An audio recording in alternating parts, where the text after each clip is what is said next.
Bukan tentang apa yang dilihat dan dirasakan, tapi yang paling penting bagaimana desain itu bekerja dan mampu memberikan solusi. Oke, kita ambil sebuah contoh.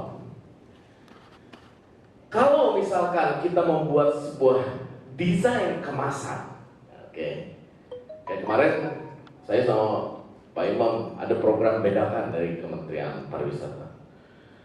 Kalau teman-teman membuat sebuah desain kemasan tanpa memikirkan dari fungsinya, maka akan kelihatan berupaya untuk selalu terlihat bagus, keren. Misalkan ambil contoh kuliner, makanan kemasan, bentuknya bagus, pakai box gitu ya, bisa ditenteng. Tapi ternyata ukuran kuenya kecil-kecil, jadi pas dimasukin kuenya berantakan. Secara fungsi kan nggak berguna. Lah ngapain pakai kemasan kalau toh nyampe ke konsumen ternyata makanannya berantakan gitu loh. Bagus memang desainnya, bahan kemasannya juga bagus. Terus fit proporsional, nggak berantakan tuh kayak tadi. Tapi harganya kemahalan, costnya naik. Pembeli bete, gila, gue udah berharap dapat makanan ini ternyata harganya kemahalan. Akhirnya mereka nggak balik lagi, nggak beli lagi. Itu secara sederhana. Jadi fungsi dari sebuah desain itu harus kita pikirkan. Design thinking tidak melulu soal produk. Design thinking bisa dipergunakan untuk hal apapun, memperbaiki metode pengajar misalnya, atau sistem operasional dari sebuah perusahaan, atau bagaimana cara kita mengambil sebuah kebijakan di dalam sebuah perusahaan. Tidak melulu untuk produk, ingat ya. Bisa digunakan untuk apapun. So, sekali lagi, design thinking itu adalah sebuah pola pikir, bukan metodologi baku. Kalau kita ngomongin, nah, kayaknya di next aja ya Mbak ya.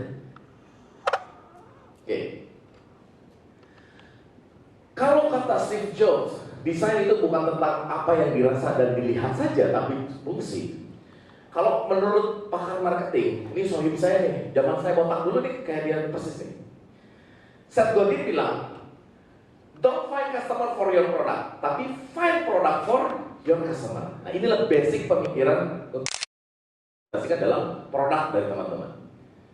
Yang terbiasa di dalam keseharian UMKM adalah bikin produknya dulu, udah jadi ditawarin. Bener? Ya.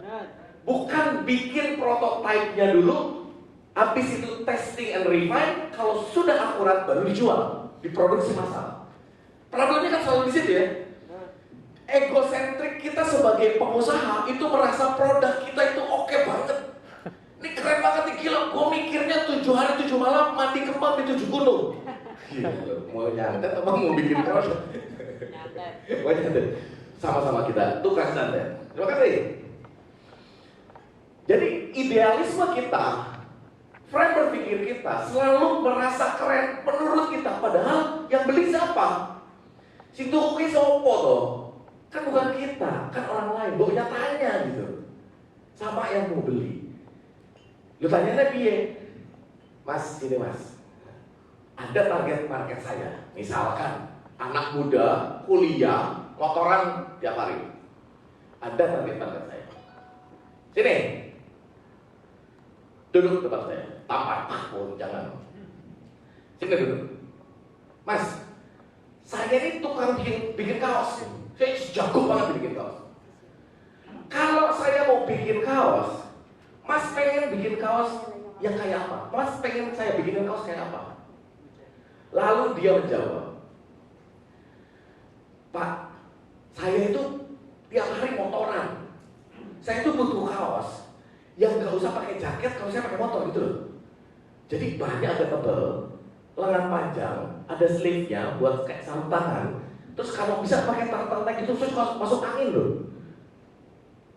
Gitu. Nah, itu ada needs and want. Maka akan lebih mudah buat kita bikinnya. Oke, gua bikinin ya. Lu 3 hari balik lagi ke tempat gua. Oke, kita bikin dulu. Satu aja, gak usah jadi solusin. Bikin satu. Tes sama dia. Nih, lu cobain dah. Oke, pakai. Pak, bahannya kurang tebel nih. Masih angin nih, berasa nih kesini. Oh ya wes, benerin lagi, balikin lagi. Nah ini udah enak nih, tapi tampilannya kepanjangan, masa sampai sini? Masa nggak bisa lihat Pak? Oke. Gimana kalau pakai kacamata? Oh ya udah, tampilannya sampai sini tapi ada kacamatanya. Uangnya Pak, orang iso nafas, nggak ada bolongan hidungnya. Yowes, terus kamar gimana? Segini aja Pak, udah cukup. Oke, kita benerin, testing and refine. Oke selesai. Menurut lu gimana? Udah oke nih. Coba ke 10 pemuda dengan karakteristik yang sama, 100 pemuda dengan karakteristik yang sama. Bajunya itu aja, panuan ada dia. Bajunya yang diganti, yang dicuci. Setelah mendapatkan akurasi atau validasi atau verifikasi, baru kita buat. Karena begitu kita kasih bajunya polos, si 10 audiens bilang, Pak bisa ada gambarnya nggak? Pak bisa ada bordirnya nggak? Pak bisa ada namanya nggak? Oke, kita bikin satu customize. Maka produk yang kita buat itu nggak membuang banyak biaya gitu loh, ya kan? Coba kalau kita bikin, terus tiba-tiba gua halusin, terus kita jual, yang dilakukan adalah door-to-door, ketok pintu, lo mau baju, aduh nggak butuh, lo nggak butuh, akhirnya membuang kos dan waktu. Yang masalah itu buang waktu sebenarnya kalau buat UMKM. Karena waktu buat kita adalah hidup dan mati. Gak ada penjualan hari ini, besok we die. Dapur gak kamu guys. Nah masalahnya di situ. So spend your money untuk kill your wasting time.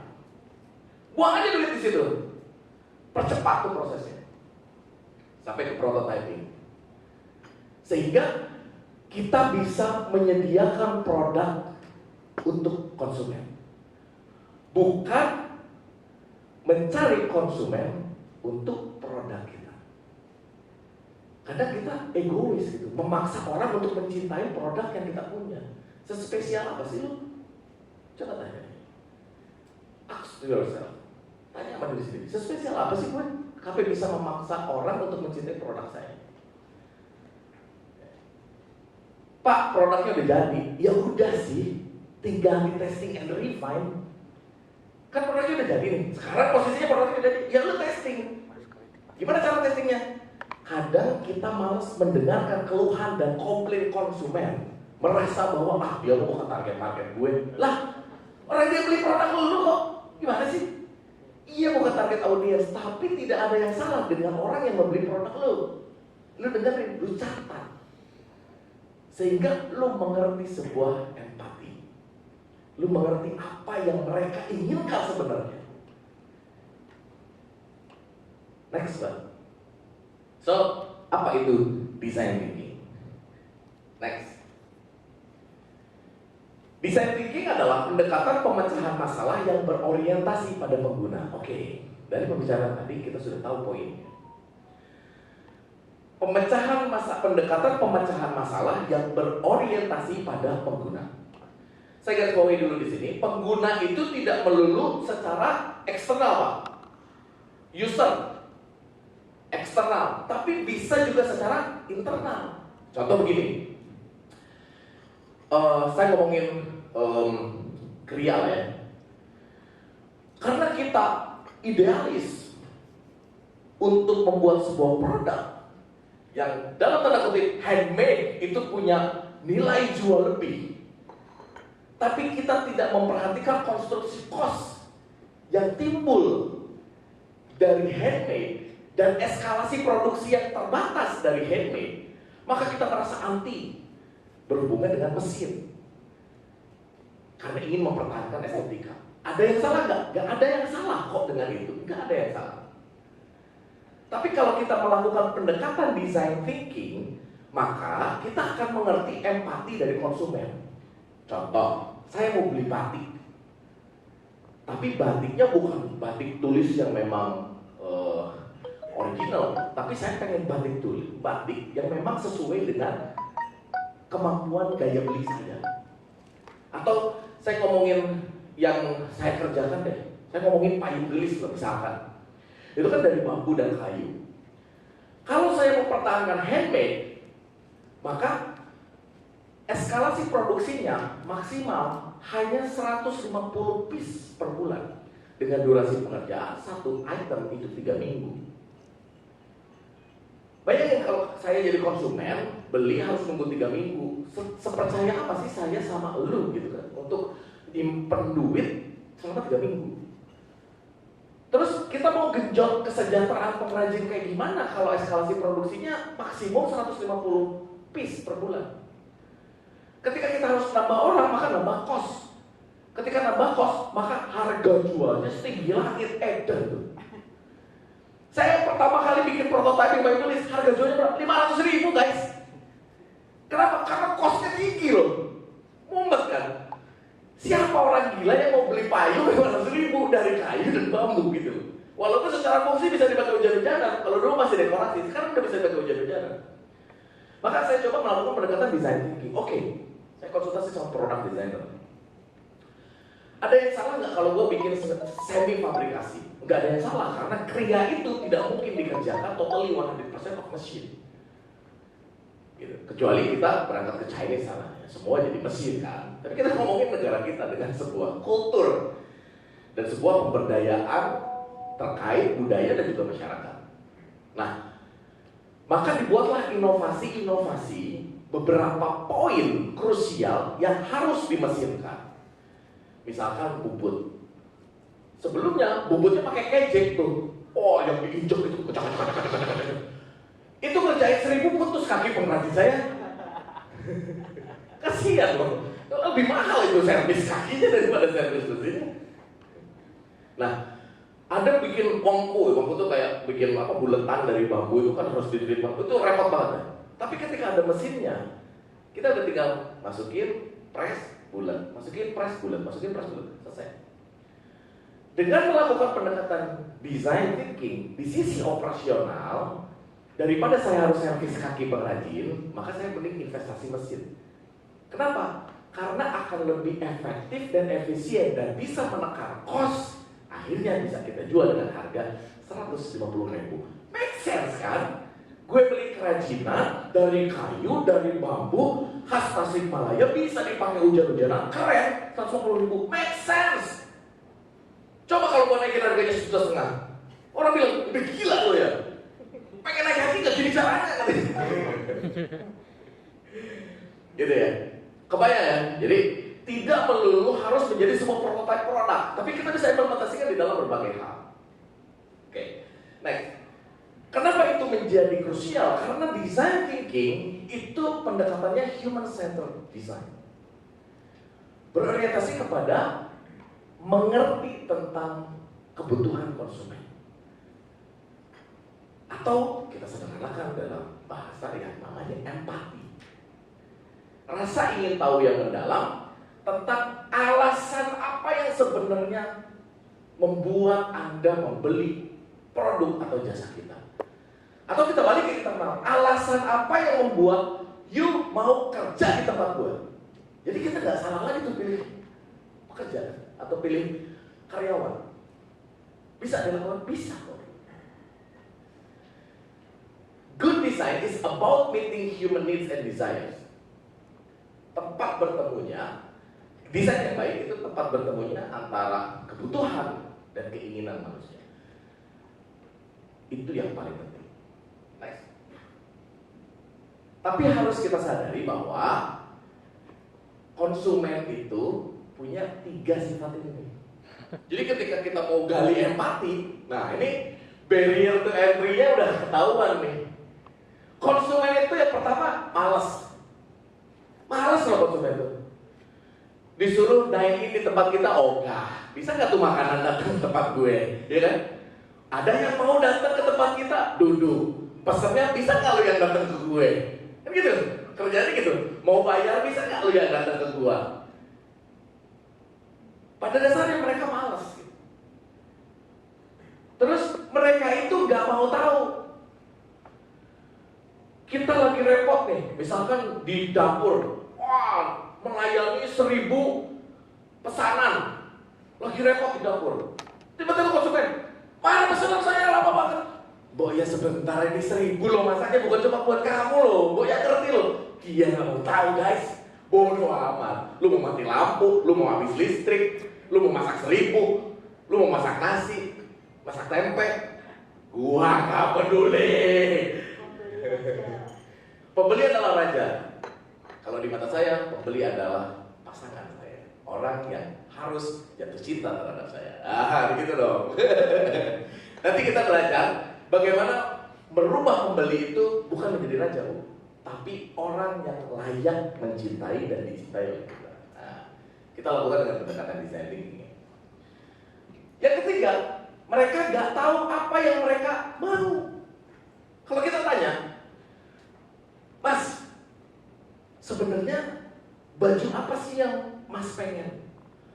Nggak tahu ya. Ya pokoknya yang lagi ngetren aja. Iya, yang kayak gimana yang lagi ngetren aja? Pokoknya sih ngape Mas. Lalu pikir gue ada di Corbusier apa bisa baca pikiran lo? Kan kita sama manusia biasa nih, rakyat sipil. Banyak ngomong gitu, ya aku kurang ngerti ya, pokoknya sih keren lah. Kan gitu biasa konsumen. Nah, ini problemnya akan kita temui ketika kita menggali empati dari konsumen. Next. So, kita punya 3 prinsip dasar dari sebuah design thinking. Yang pertama adalah empati. Menggali empati. Empati itu sesuatu yang jauh lebih mendalam. Bukan sesuatu yang ada di permukaan ya. Contohnya begini. Bu, kenapa sih ibu nggak membeli produk ini di warung sebelah? Misalkan kita sama-sama jualan serabi lah ya, misalkan. Bu, kenapa sih nggak beli di warung serabi? Itu kan rumahnya kan tempatnya lebih dekat ke rumah ibu. Nih Mas, saya itu nggak beli di sana karena tempatnya dekat got. Tuh di belakang itu ada got. Saya takut anak saya sakit. Ada hubungannya sama produk? Kan gak ada hubungannya sama enak, gak ada hubungannya sama produknya bentuknya kegedean, kekecilan, kemanisan, keasinan, gak ada loh. Nah, itu insight tuh namanya. Itu insight tuh. Nah, itu empati, menggali empati. Nah, itu yang dicatat. Kalau kegedean, kekecilan dicatat, ya dicatat juga, tapi itu akan berbeda ranah. Nah, nanti kan kita jelasin di step berikutnya. Tapi ranahnya beda. Tapi pendekatannya harus dari 2 sisi, secara fungsi dan juga secara emosi. Nah, secara emosinya kita cari, karena ini bisa jadi nilai tambah atau added value yang bersifat emosional. Nah, namanya brand tuh, emosional kan, brand. Kalau fungsional ya produk. Gitu. So, menggali empati. Atau bisa begini, contohnya.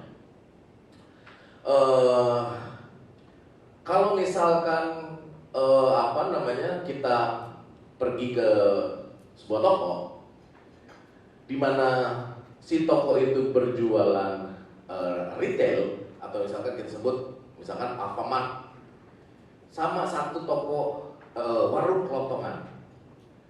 Kalau misalkan kita tanya lagi ke si ibu, Bu, kenapa sih kok ibu nggak ke Alfamart? Kan di Alfamart lebih lengkap, lebih murah lagi.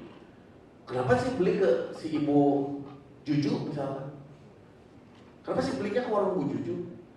Nih, saya tuh kasihan, Bu Juju tuh janda, anaknya 1 lagi sekolah. Kalau nggak saya beliin, dia gimana biayain anaknya? Dah, hubungannya sama produk apa coba? Gak ada loh. Tapi niat untuk membeli itu selalu karena ada sebuah alasan. Alasan yang biasanya bersifat emosional. Nah, ini yang kita gali, itu empati itu ya. Oke.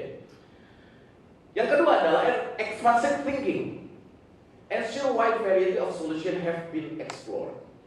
Artinya, jangan pipis sembarangan. Saya udah keringetan, malas translate.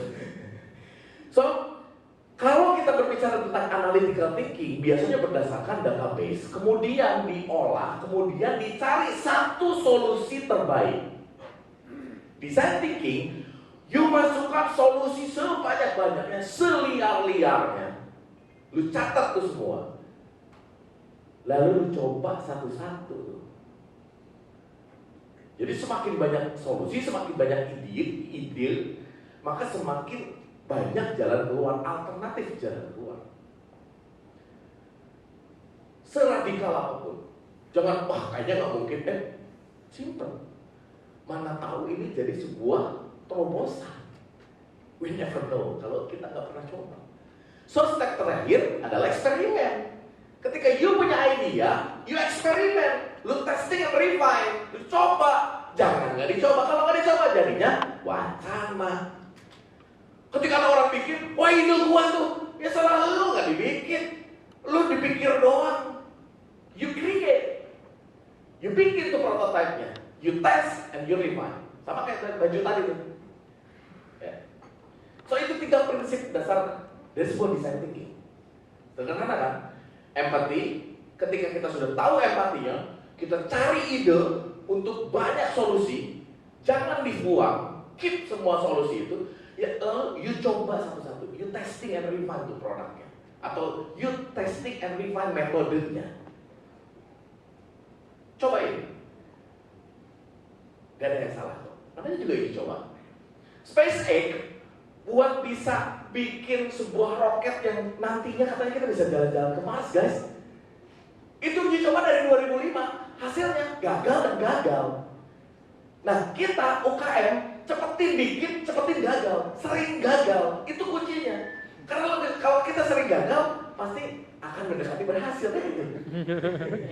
Ya kan gampang kan kalau ngomong, lu gampang, gue keluar duit boncos. Salah lu. Ya resiko susah jadi pengusaha. Kalau mau merugi, keluar sono. Gitu ya. Testing, gagal, gak apa-apa. Oh, ada gagal nih. Berarti ada waktu, ada momen buat kita benerin. Tapi cepetan, karena kita UMKM gak punya banyak waktu dan duit. Gagal, aduh gagal. Aku nangis dulu deh seminggu. Mati. Aku update status dulu, aku gagal. Emang siapa lu? Gak ada yang peduli juga kali. Posting yang penting, jangan yang penting posting. Ingat tuh. Asik. Jadi motivator. Next. So, design thinking mengajak kita untuk mampu mencari solusi dengan cara logika. Kita mainin logika, karena ada analytical thinkingnya. Imajinasi. Lu pikir deh solusi yang memang kadang gak masuk akal. Gak apa-apa, lu tuangin. Lu create your imagination. Intuisi. Intuisi itu feeling. Pengusaha tuh kuat intuisinya loh. Kayaknya nih orang macam-macam sama gue. Oh, ya kan kayak gitu. Kayaknya nih orang mau nipu. Kayaknya gak beli deh. Kayaknya nih lawan hijau deh. Asik. Lalu hijau siapa yang paham dengan lalu hijau? Lalu hijau itu yang datang, nanya-nanya, habis itu pergi. Wah, ketepel juga loh. Kesel kan kadang-kadang udah capek-capek loh, nanya-nanya, wah ini mau lucu, kita presentasi loh. Ya elah pergi. Udah ngajar tuh orang. Gak apa-apa, sabar ya. Dan penalaran sistemik atau systemic reasoning. So, kita diajak untuk ada dalam sebuah pola pikir yang kompleks, tapi menghasilkan sebuah keputusan yang sederhana. Next. Nah, ini yang saya bilang tadi. Design thinking priorities qualitative over quantitative research.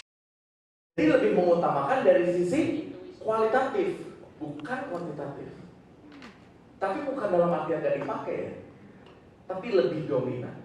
Kalau quantitative research itu kayak survei, database lah, gitu, market research, market fit analysis, semua database konsumen, data transaksi, itu biasanya kita analisis, lalu kita buat satu keputusan bahwa kita harus mengeluarkan diskon besar-besaran karena di akhir tahun ternyata penjualan turun. Nah, berdasarkan apa? Data dan fakta. Saya berbicara atas data dan fakta. Ya gak ada yang salah, lu benar. Tapi kita lagi nggak ngomongin ini sayangnya. Nah, design thinking mempunyai pendekatan yang berbeda. Kualitatif, interview, tanya. Ada konsumen, bro, kemana aja? Lama gak ketemu nih. Gimana kabarnya? Baik gak? Oh iya baik. Wah, dorong ke jurang, mati. Tanya, apa sih yang membuat lu betah bolak-balik ke sini? Apa sih sebenarnya lu cari di tempat makan gua? Nih ya, lu tahu nggak? Makanan lu tuh biasa aja, interiornya juga biasa aja. Nah terus kenapa lu datang ke sini? Di tempat lu banyak mahasiswi ngumpul. Nah, gue jomblo guys. Ya udah gue ngomong situ. Lah, hubungannya sama rumah makan gua apa? Gak ada. Gitu loh. Tanya nih. Atau kita bikin anomali nih. Nih, tempat gua bagus, makanannya enak, pelayanannya ramah, pembayarannya bisa QRIS, mau transfer, mau kartu kredit bisa, kasbonnya bisa. Nah kenapa lu gak datang ke tempat gue? Masalahnya satu bro,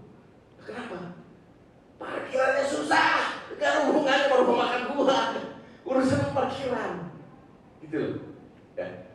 Nah, maka kita harus tanya, interview atau bikin forum group discussion. Yuk kumpulin pelanggan kita udah berapa sih? Baru juga 10. Ya udah kumpulin aja 10 orang. Traktir lah kali-kali makan gratis ya. Ayo kumpul sini, member apa ya namanya? Misalnya member Akbar Group, asik. Ayo kumpul, saya traktir makan. Tapi saya mau ngobrol-ngobrol. Ya oke, boleh. Oke, kita traktir, kita ngobrol.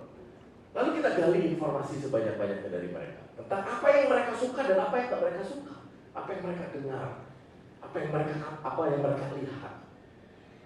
Itu voice of customer tuh, nyari insight. Kalau kita ngomongin teman-teman mungkin pernah ikut brand canvas, model customer insight, gimana sih nyari? Kita tanya, sederhana kok sebenarnya metodologi. Nah, atau kita observasi, ada teman saya, dia punya kafe, kerjanya tiap hari di kafe, bukan ngomongin wah ngatur ini ngatur itu, bukan. Kerjanya apa? Ngeliatin orang, diam di pojokan ini, oh ini orang datang tuh pakai motor begini dandanannya, oh dia suka begini, dia perhatiin tuh tiap hari. Terus besoknya dibikin cireng, dan cuma dijual, laku, gitu loh. Kenapa? Karena dia memperhatikan behavior, perilaku konsumen yang datang ke dia. Kalau gue jual harga segini, bentuknya begini, kayaknya nggak relevan loh. Gue jual cireng kecil-kecil harga 10.000. Kenapa? Karena mereka makannya cepat, terus duitnya terbatas. Kalau dia lihat harga 10.000, terus porsinya sedikit, dia makannya cepat, itu cepat habis, dia pesan lagi. Jadi cirengnya sama dengan 30.000 harganya, tapi pesan 3 kali. Nah, itu yang dipikirkan dia, observasi. Atau melakukan pendekatan etnographic research bisa. Kultur masyarakat itu kan berbeda ya. Desa A dengan desa B, kabupaten A dengan kabupaten B, apalagi provinsi lintas provinsi, itu punya kultur yang berbeda-beda. Nah, kita juga harus paham kultur di Tasik. Kultur di Tasik itu hampir semua mayoritas perempuannya berkerudung. Kota santri. Jangan sekali-kali lu bikin lounge atau pub di sana, lu bisa acak-acak. Nah, itu kan pemahaman. Itu ketika kita mau membuat sesuatu. Next. So, design thinking menekankan abductive reasoning, bukan inductive atau deductive reasoning, seperti yang dilakukan dalam pendekatan analisis ilmiah. Apa itu abductive reasoning? Penalaran yang lebih mengutamakan simplifikasi untuk bisa menjelaskan masalah dengan cara yang paling sederhana. Next. Jadi, key point-nya adalah simplify. Seperti yang dilakukan oleh Apple, simplify. Sederhana tapi berfungsi dan memiliki estetika yang baik. Kalau itu dari sisi produk, etalase di depan ya. Kalau di belakang, jangan sampai you bikin produk harganya murah, orangnya 1.000 yang ngerjain. Itu kan gak masuk akal. Bisa nggak kita press gitu? Dari sisi costnya bisa di press, dari sisi efektif dan produktivitas produksi juga bisa di press. So, sekali lagi, bisa bersifat internal dan eksternal, dan tidak perlu harus produk, bisa sebuah metodologi, cara bekerja, dan anything else itu bisa dipakai. So, kalau kita bisa lihat contoh, kreatif itu bukan berbelit-belit dan jelimet sebetulnya, tapi kreatif itu bisa nyari bypass dari titik A ke titik B dengan lebih cepat, lebih efektif. Itu pendekatan melalui design thinking. Next. Nah, ini dari sisi etalase, dari sisi produk. Kalau zaman dulu kita mengenal sebuah PC, ada CPU, ada monitor, ada keyboard, ada mouse, dengan setumpuk kabel menyerupai tiang listrik PLN di belakangnya. Kita mau pindah strum mulu bawaannya, kabel semua isinya, pakai mouse strum, pegang monitor strum, pegang listrik strum. Oh iya dong, kalau nggak strum nggak normal sih. Iya dong. Nah, Apple melakukan pendekatan design thinking. So sebenarnya apa sih yang menjadi masalah dari sebuah PC?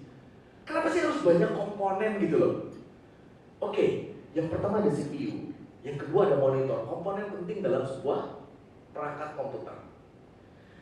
Bisa nggak sih gua gabungin tuh 2 poin itu jadi 1?